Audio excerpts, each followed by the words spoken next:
Would you recommend taking practice exams the week of the actual exam? Yes. However, I wouldn't recommend taking too many. A lot of times students run the risk of burnout, especially in the final week, by doing 2 full-length exams on consecutive days, back to back. So that would be maybe Wednesday and Thursday of next week, or Saturday and Sunday of this coming weekend. Not a good idea. For a couple of reasons. One of them is that this will inevitably lead to burnout for the simple reason that you're putting your brain through too much. After taking a full-length 5-section exam, which is at a minimum a 3.5-hour experience, that's going to fry your brain. My brain is certainly fried whenever I do this. And so it's good to take a break. Sometimes less is more. And what you can do is perhaps take a full-length exam this Saturday, or if you have some time off next week, next Monday. And then you spend the following day doing nothing but reviewing that exam. Nothing but reviewing that exam.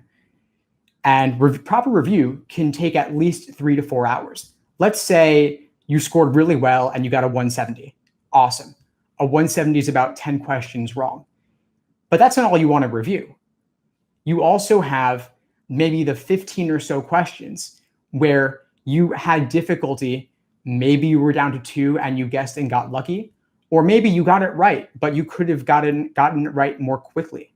So reviewing each of those questions, a minimum of 5 to 10 minutes per question, that is going to add up. What does your review process look like? It involves going through in painstaking detail the following. What was tempting about the wrong answer choice that made you pick it? And what ultimately made it wrong? What was discouraging about the right answer choice that pushed you away from it? And what ultimately made it correct in the end? You're looking for the patterns in the tricks the test makers use, and specifically the tricks that you're susceptible to. You'll notice over time that there are patterns in the tricks that you're falling for. And you want to spot those patterns and be ready for them so that next time you'll spot it and you won't end up picking it. I worked with a student earlier today and we were going over a reading comp passage. And we found that 2 of the questions he got wrong for the exact same reason. It was that the first half of the answer choice was extremely appealing. It was spot on. But the second half of the answer choice is where it went wrong. So he was reading too quickly and choosing answer choices too spontaneously without fully going through the process. And his major insight for our coaching session was read the answer choice thoroughly and also go through all 5 answer choices. And so if you want to do this properly, it's going to take more than simply exam after exam after exam, checking the answer key, saying to yourself, oh yeah, I get that now, and then moving on. It actually takes longer sometimes to review an exam or to review a question than it does to complete that question.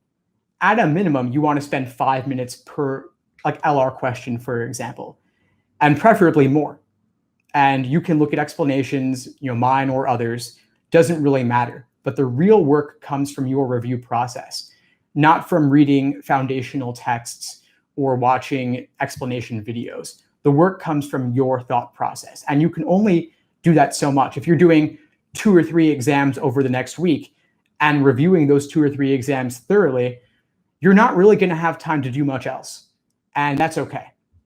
I'd rather you do fewer exams and go through them in more depth than do a greater number just to measure your results and have a larger data set of where you stand. That's not quite as useful as the review process.